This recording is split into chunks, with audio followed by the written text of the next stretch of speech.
Olá pessoal, aqui é o Velgas. Hoje é dia 1º de maio de 2023, Dia Internacional do Trabalho.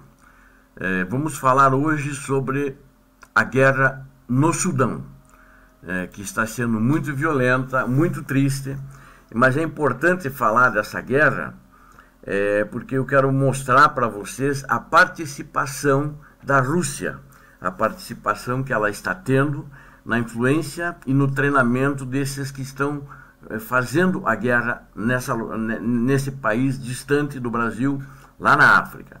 Inicialmente quero pedir a vocês, inscrevam-se no canal, deem o like e compartilhem com suas redes sociais. E aí vocês vão entender que de fato a Rússia roubou o ouro do Sudão e diamantes e continua roubando. E um dos motivos da guerra é o treinamento que ela dá às milícias daquele país.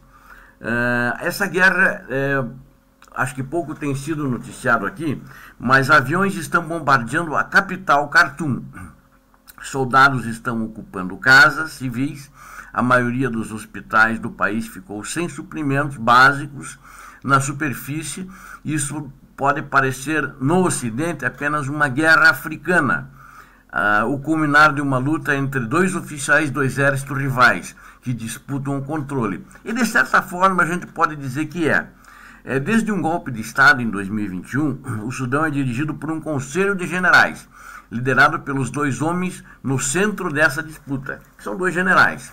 O chefe do exército, que chama-se Abdel Fattah al-Burhan, e o vice dele, que se tornou seu inimigo, Mohamed Hamdan Dagalo, conhecido como Hemedti, chefe das forças de apoio rápido, que são paramilitares. Então essas duas forças que estão confrontando o presidente e o vice.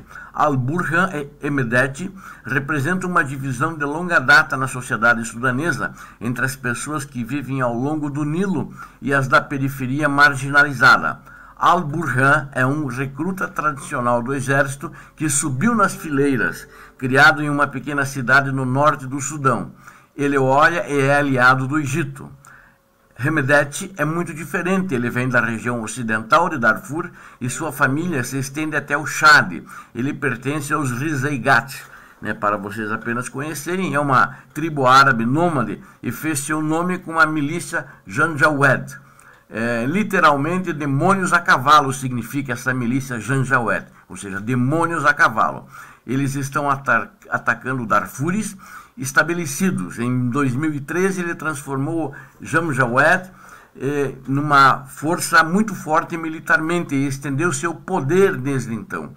Hoje ele é um dos homens mais ricos do Sudão, um operador, eles chamam de operador suave, porque é um comerciante, mas é um mão pesada como chefe da milícia, tem várias participações em mineração e propriedades. Aí está uma das chaves desse conflito. Esse conflito, no entanto, é muito maior do que as duas personalidades desse coração sudanês. De fato, há um terceiro personagem nessa tragédia violenta, um homem que está assistindo tudo de longe, que ao mesmo tempo que promove a matança e a invasão da Ucrânia, promove essa matança no Sudão, lá na distante África. Vladimir Putin é esse homem que exerce influência em grande parte do área do Sahel através do grupo Wagner. Embora mais conhecido por sua atividade atual na Ucrânia, Wagner é ativo em vários estados africanos. Eu quero colocar aqui um exemplo onde eles estão: Burkina Faso, Mali, Chad e Líbia. Nesse conflito, Hemedti é o homem que poderia adicionar o Sudão a essa lista.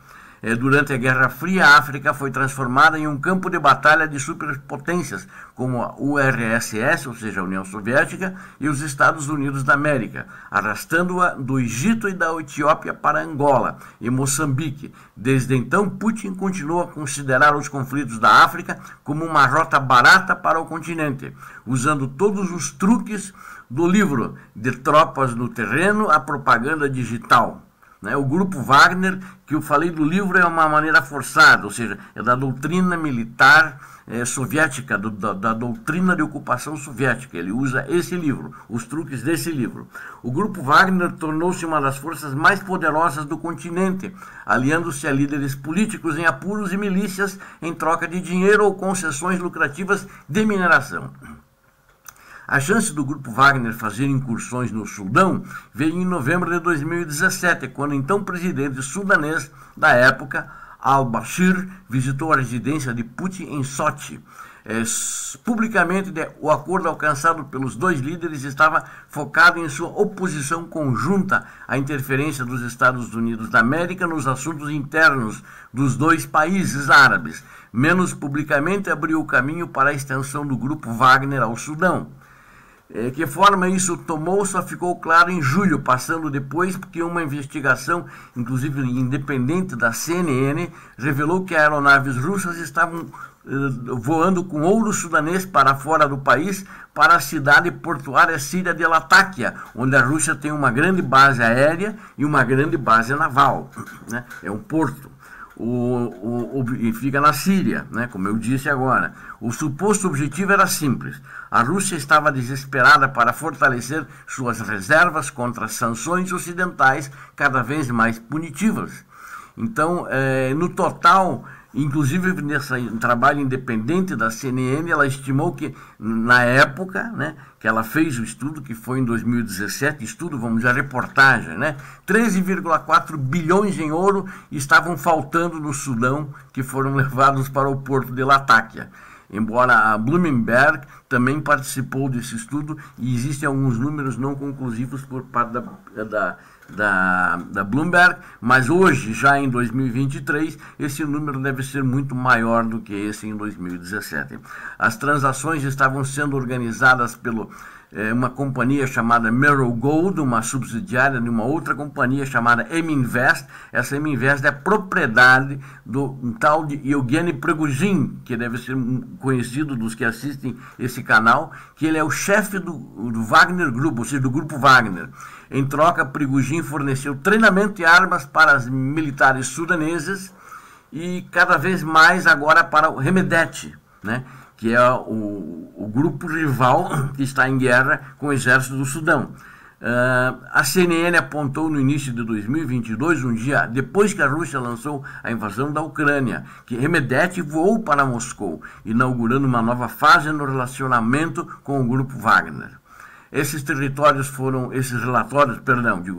corroborados alguns meses depois, quando jornalistas do Le Monde e do Organized Crime and Corruption Reporting, ou seja, um relatório de uma organização chamada Organização Criminal e relatórios de corrupção, é um projeto, né, que tem sobre isso, receberam um tesouro de documentos relacionados às atividades do Grupo Wagner no Sudão.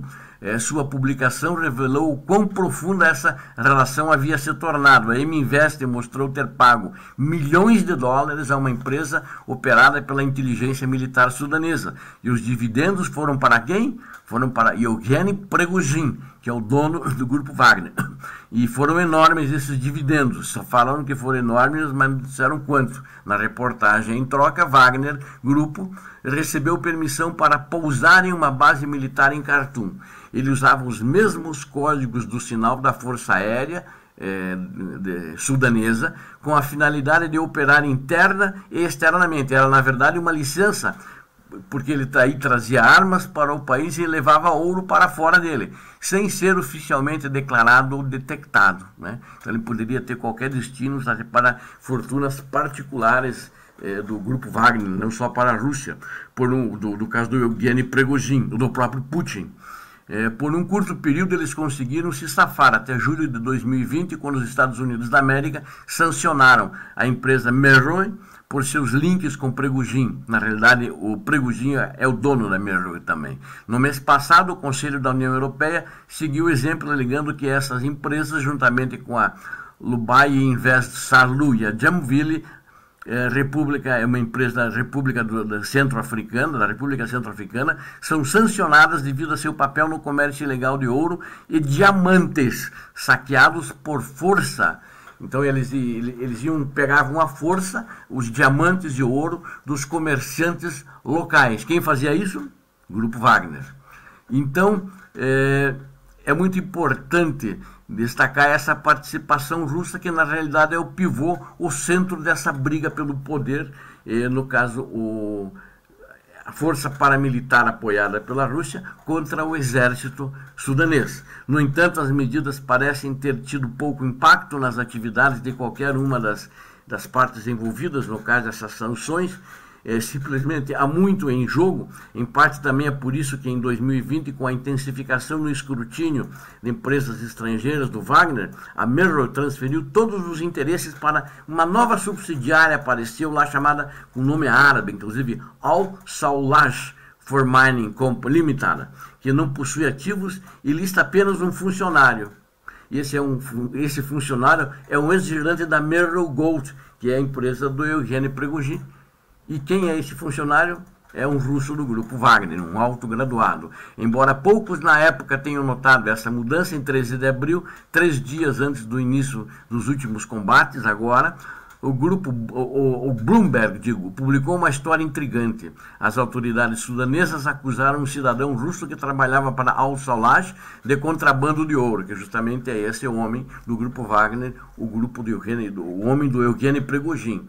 Isso sinalizou uma escalada na luta pelo poder, aí que começou a luta pelo poder, e por causa dessa saída do ouro que os russos e diamantes que os russos estavam levando tudo para fora do poder, nessa escalada que ficou latente entre o exército do Sudão e essa milícia rival, cujo líder forjou laços estreitos com a Rússia, né? Pode-se provavelmente supor que o líder da milícia com laços estreitos com o Kremlin era Hemedti, né? Não há nenhuma dúvida, né? No momento em que seu confronto com Al-Burhan eclodiu, Al-Burhan é o comandante do exército, que eu inicialmente citei o nome, estou repetindo apenas quem eles são, porque não são nomes comuns para a gente situar-se de quem são. Estima-se que ele tinha até 100 mil soldados à sua disposição, né, para o enfrentamento. Hemedti havia se tornado, em outras palavras, um sério rival político com uma força militar muito grande e treinada pelo Grupo Wagner. E no caso, o Grupo Wagner é exército russo. E do ponto de vista de Moscou, ele era mais complacente do que Al-Burhan. O Al-Burhan estava feliz sempre de receber o Ministério das Relações Exteriores de Putin, mas não estava nem de perto feliz de ter a Rússia por perto ali dentro. E isso agora trouxe a dor de cabeça para ele, porque treinou a milícia. No Sudão, então parece que temos mais um conflito desencadeado por uma luta pela riqueza e pelas armas de uma nação. Mas se essa fosse a faísca, o Grupo Wagner era o jogo. Uma nova Guerra Fria está se desenvolvendo na África e parece improvável, meus amigos, de que a África vença. Bom, estamos vendo no Sudão hoje uma disputa tribal, na realidade, né? Por causa disso eu fiz questão de iniciar contando aquela história para vocês da onde vem cada um dos líderes desse choque nessa guerra que está existindo no Sudão. Na realidade é uma guerra civil entre milícia e exército regular. E ainda iniciada, fomentada pelo saque do ouro e dos diamantes, que é a principal riqueza sudanesa, pela Rússia, apoiado pelo aquele que é o comerciante, né? É o vice-presidente, é um dos principais comerciantes e homens mais ricos do país, que chefia a milícia, Hemedti. Então, eu queria, na realidade, pontuar bem aqui, que esse é um canal de geopolítica, né? Nós falamos bastante de Ucrânia, mas não só de Ucrânia, que a Guerra Fria, ela de fato continua. Talvez ela nunca parou, ela ficou mais discreta, mas agora com o Putin, com a invasão da Ucrânia, com o confronto com a OTAN, com a União Europeia, confronto com os Estados Unidos, e o que está acontecendo na África mostra claramente que a Guerra Fria veio para ficar. Se ela não for, no futuro próximo, liderada pela Rússia, será certamente poderá ser liderada pela China, porque a Rússia está enfraquecida, ela enfraqueceu muito por causa das sanções, por causa da guerra da Ucrânia. Que eu já comentei isso em outros vídeos, não vou comentar aqui agora. Espero que vocês tenham gostado do vídeo, caprichem num like, num gostei para nós e inscrevam-se no canal. Precisamos fortalecer o canal com vocês participando inscritos. Obrigado a todos, Deus abençoe a todos, Deus abençoe o Sudão, né? Deus abençoe a África, Deus abençoe o Brasil e Deus abençoe a Ucrânia, que pare essa guerra assassina, começada por assassinos que vieram da Rússia. Obrigado a vocês. Paz e bem.